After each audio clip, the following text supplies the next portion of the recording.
yebisanga nani siamona nzambe yebisanga nani siasolola na ye natali na likolo namoni eloko te natali na se namoni kaka ye sanza libwa na libumu na ye sanza libwa mokumba monene nzoto likolo yengelingeli na se likamwa kolisi bilombe na libele onguluma kyobwakaki likolo na ye olalaki na mukongo kimia likolo na ye. Si vous aimez cette vidéo à la fin, partagez-la. Bien évidemment un pouce bleu et abonnez-vous sur notre page Facebook et notre chaîne YouTube Bobisso Media. C'est parti. Qu'est-ce que c'est le matriarcat et quel est son rôle, son articulation au sein de la communauté?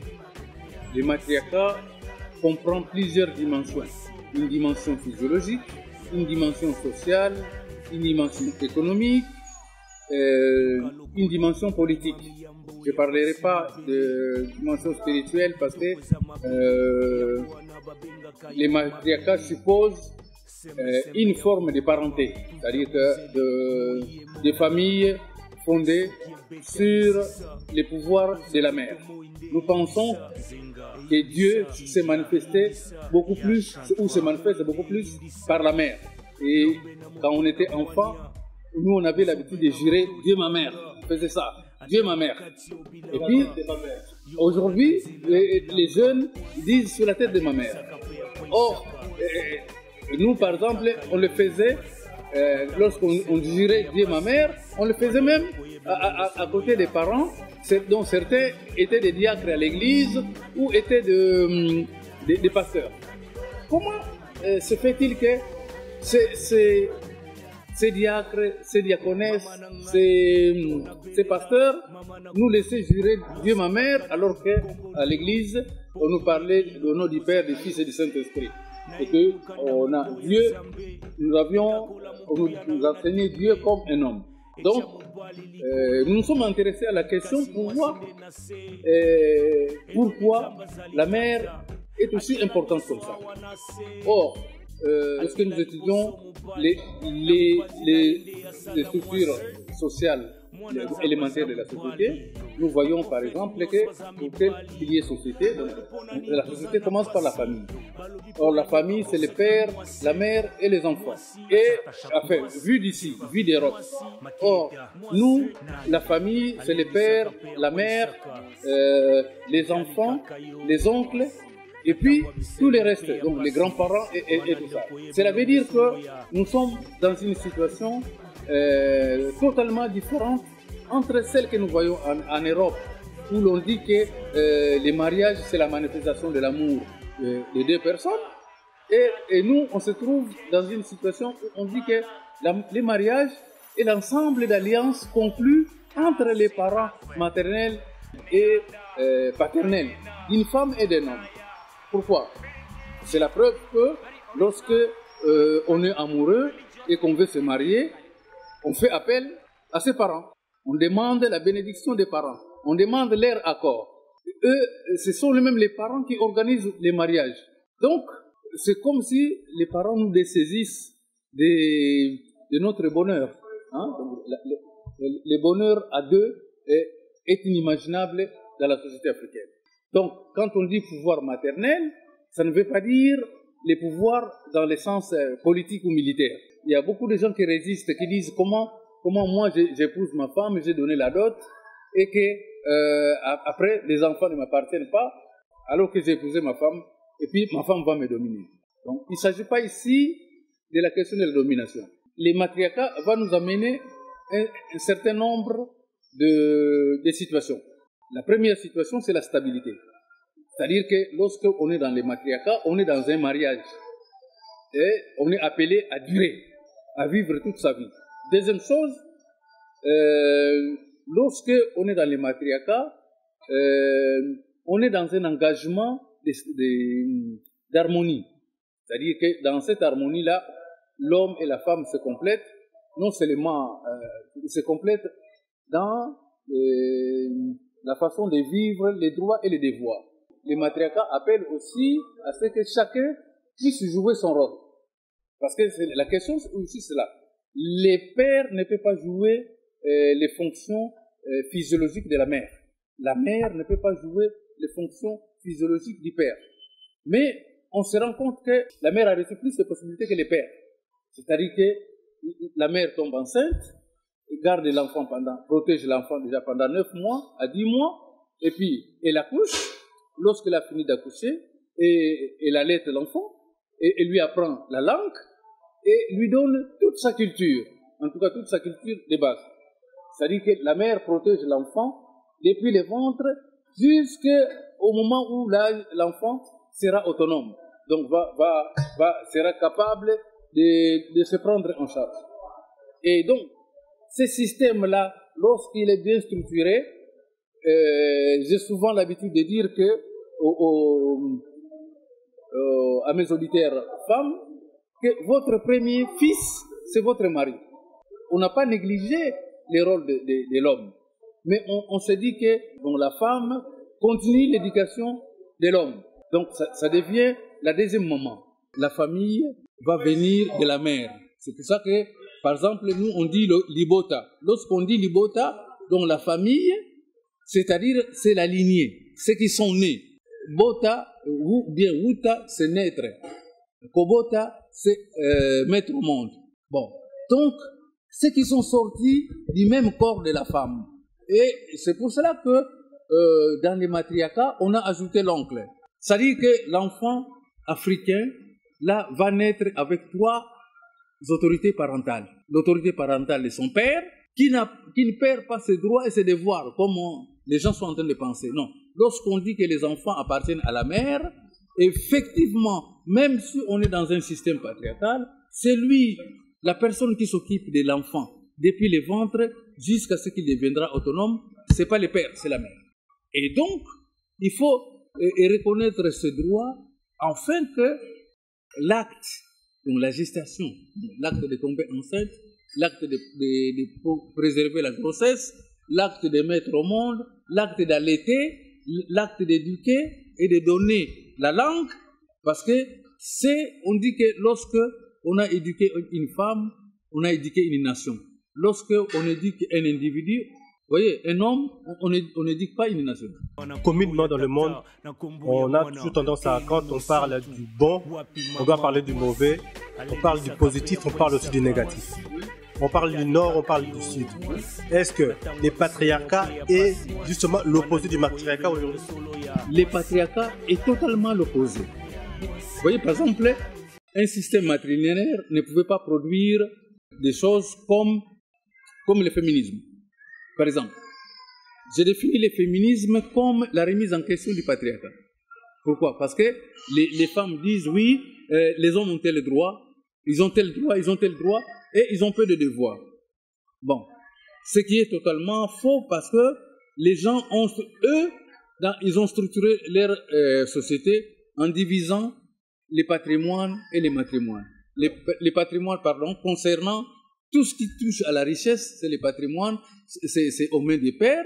Tout ce qui touche au ménage et tout cela, c'est les droits de la mère. Et donc ça fait comme... Qu'est-ce qui les oppose? C'est quoi justement les points de convergence et les divergences entre les deux systèmes? Aujourd'hui, les 3 grandes religions, disons, telles qu'on les reconnaît, donc le christianisme, le judaïsme et l'islam, ces 3 religions-là sont des religions qui sont fondées sur le patriarcat. C'est-à-dire que tous les textes de ces religions disent que c'est l'homme qui est le chef de la famille et la femme doit être soumise. Il n'y a pas de soumission de la femme dans les matriarcats, c'est la première des choses.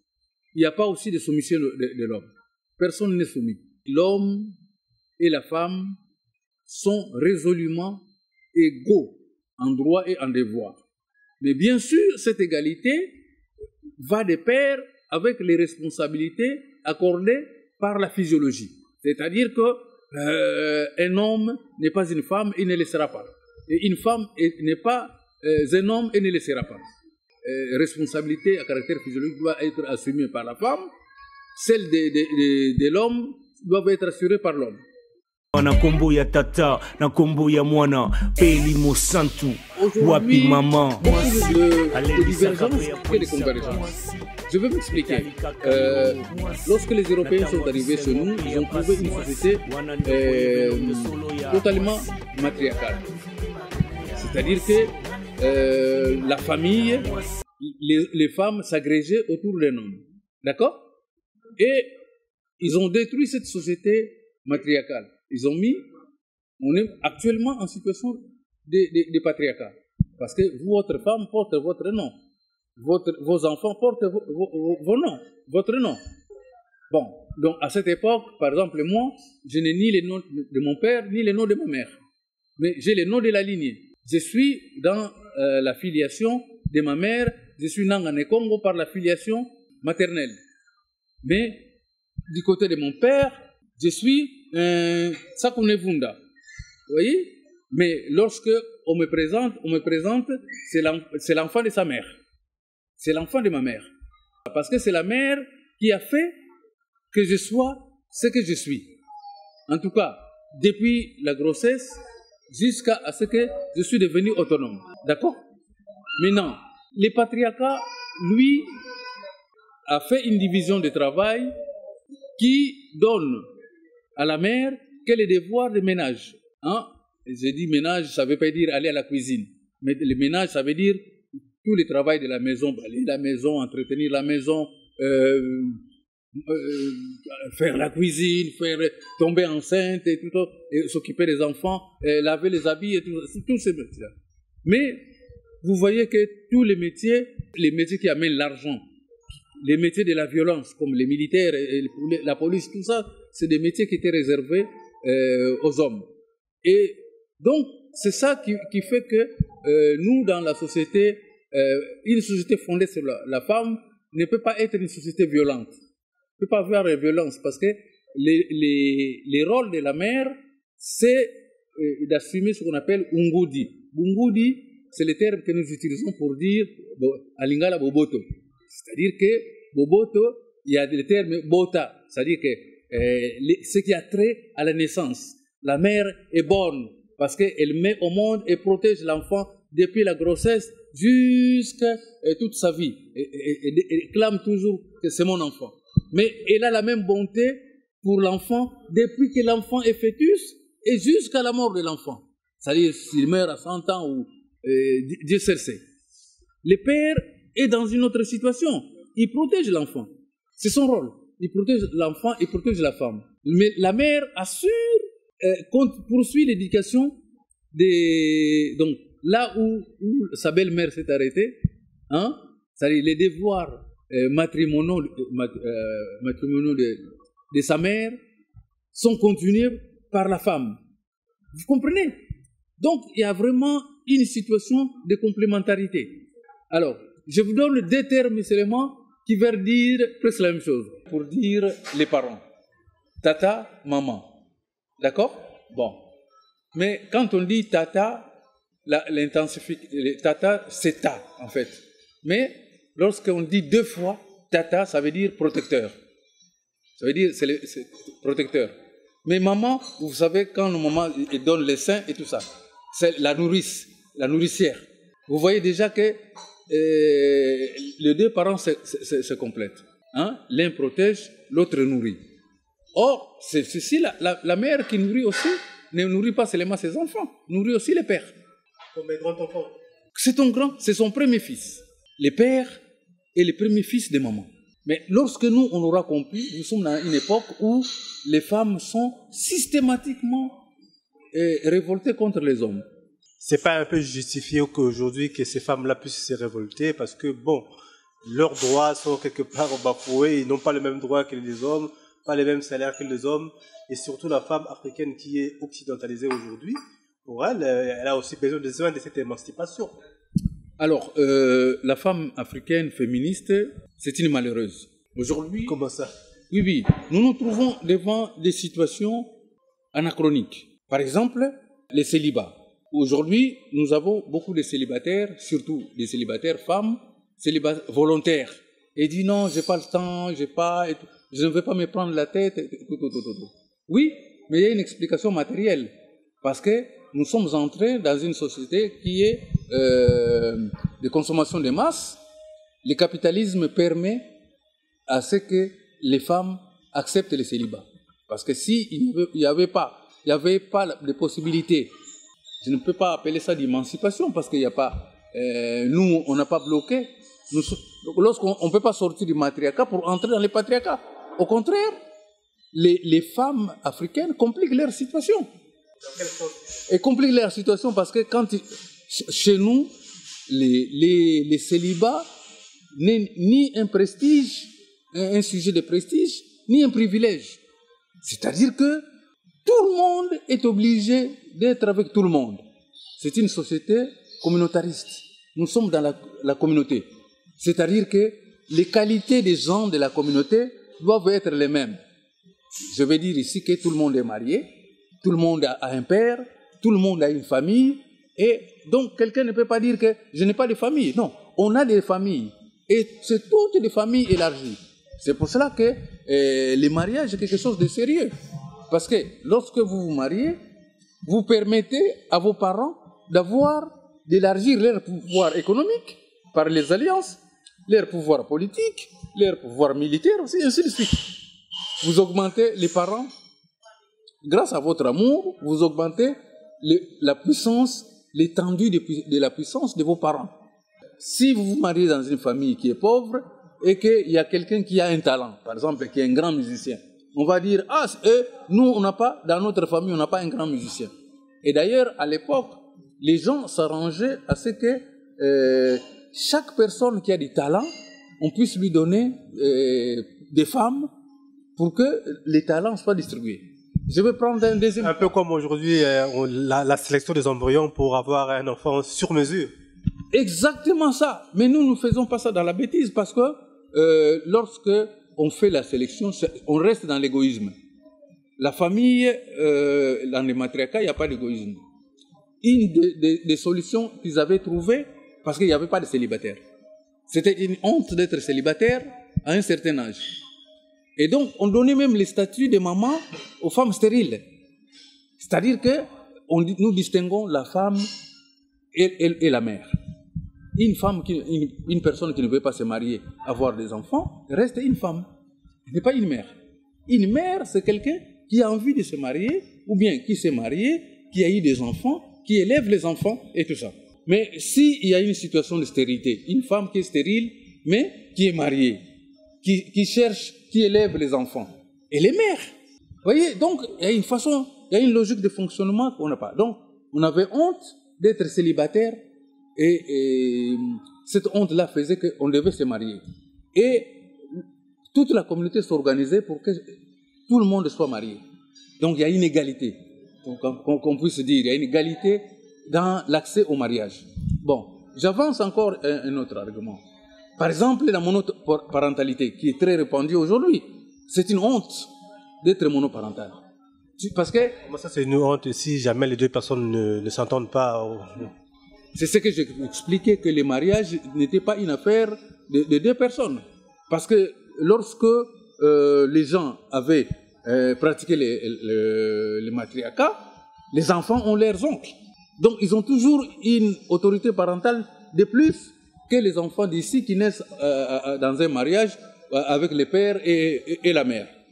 Mais je vais ajouter aussi la dimension sacrée du mariage, de l'amour. Ici, on se marie à deux et puis on règle ça comme une entreprise. C'est-à-dire, à un moment, on est plus productif et puis on se sépare. Non, c'est trop sérieux. Vous savez, le terme longo pour dire mariage, veut dire aussi un lieu de formation, non seulement un lieu de formation des alliances, mais un lieu d'enseignement. C'est-à-dire, le mariage est une école de la vie. Et comme on apprend toute sa vie, moi, à 63 ans, je connais que 2 divorces. Je connais 2 cas de divorce, en tout cas, autour des gens que je connais, ceux qui ont reçu l'éducation traditionnelle. J'en ai connu que 2. Donc, un des cas, c'était une de mes tantes, je peux en parler, père son âme n'est plus là, mes parents ne sont plus là, mais la tante dans un excès de colère, avait fait un geste. Et ce geste a touché l'œil de son père. Les gestes, la main, les gestes étaient tellement violents que l'œil est tombé. Et donc, l'autre, le père a dit, parce que la discussion tournait autour du mariage, la tante, qui était très nerveuse, avait giflé son mari, et le père est venu intervenir pour lui dire que plus jamais elle ne fera ça. Et donc, dans son énervement, voilà. Et cette tante-là était obligée de quitter le mari. Hein? On l'a divorcée parce que c'était une humiliation. Donc, quitter le mari, les pères, donc notre grand-père acceptait le divorce, mais la tante ne s'est plus mariée, pour vous dire. Parce que le grand-père avait dit un certain nombre de choses et n'a plus trouvé de mari. Le mariage, c'est sérieux et on ne peut pas se séparer quand on veut.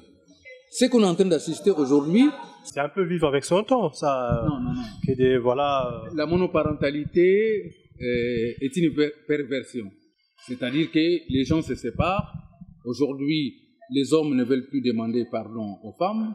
Les femmes ne veulent plus demander. Et tout ça parce que nous sommes arrivés à une société où les gens, femmes comme hommes, n'ont pas été précédemment bien éduqués. J'ai écrit récemment même sur la question et j'insistais sur le fait que nous sommes mal éduqués. Non seulement on est mal instruits, mais on est surtout mal éduqués. On est mal éduqués et on arrive à ces situations-là où nous ne sommes pas suffisamment conscients de notre culture et de notre histoire. Je vais vous expliquer d'où vient la monoparentalité. À l'époque de l'esclavage, les esclavagistes avaient l'habitude de vendre les hommes. C'est dit bon, parce que les esclaves étaient considérés comme des biens meubles. Donc, un jour, les propriétaires d'esclaves vendent les maris et puis la femme reste seule avec les enfants.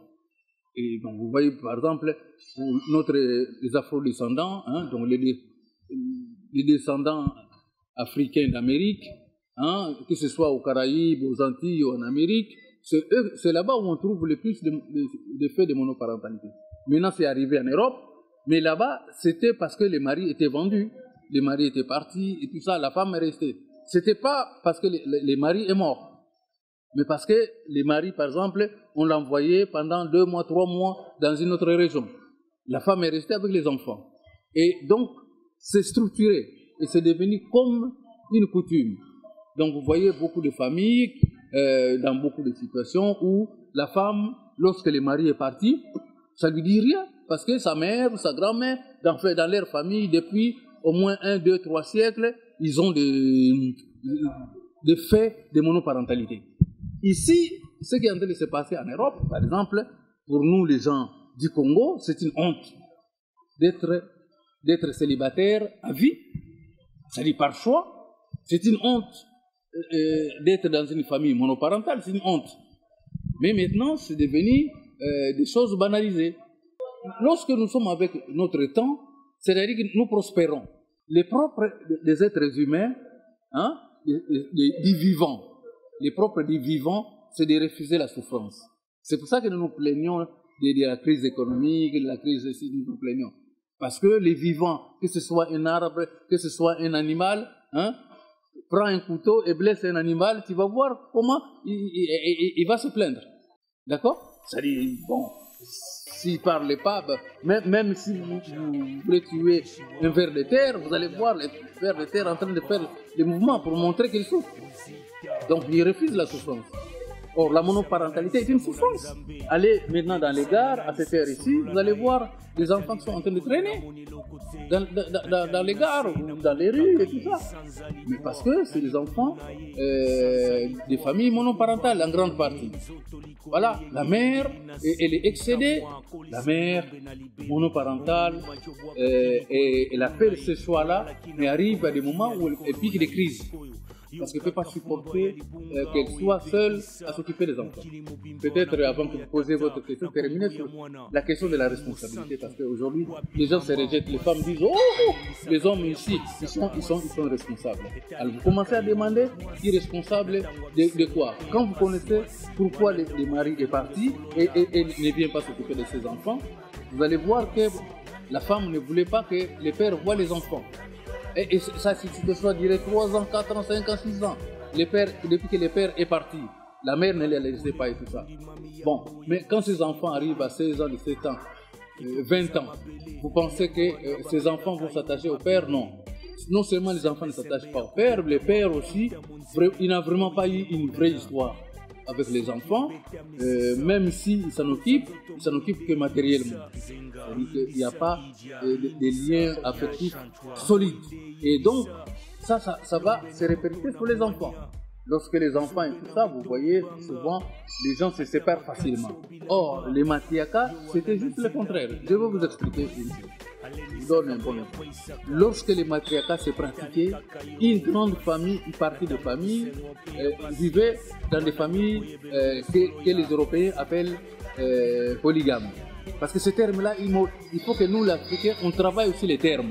On a plusieurs termes comme ça qui causent des dégâts dans notre communauté et qui n'ont rien à voir avec notre histoire. Parce que eux, ils considéraient qu'il faut vivre dans la communauté. C'est-à-dire qu'il faut créer les alliances. Il faut grandir. Il faut être accueillant. Et l'accueil, la bonté, il n'y a que les femmes qui puissent le faire. Donc les hommes étaient là comme au service, hein, je veux dire, hein, utiliser le terme. Les hommes étaient au service de leurs femmes. C'est ça les matriarcats. Les hommes sont au service de leurs femmes. Les femmes sont les mères de leurs maris. Et je continue l'éducation.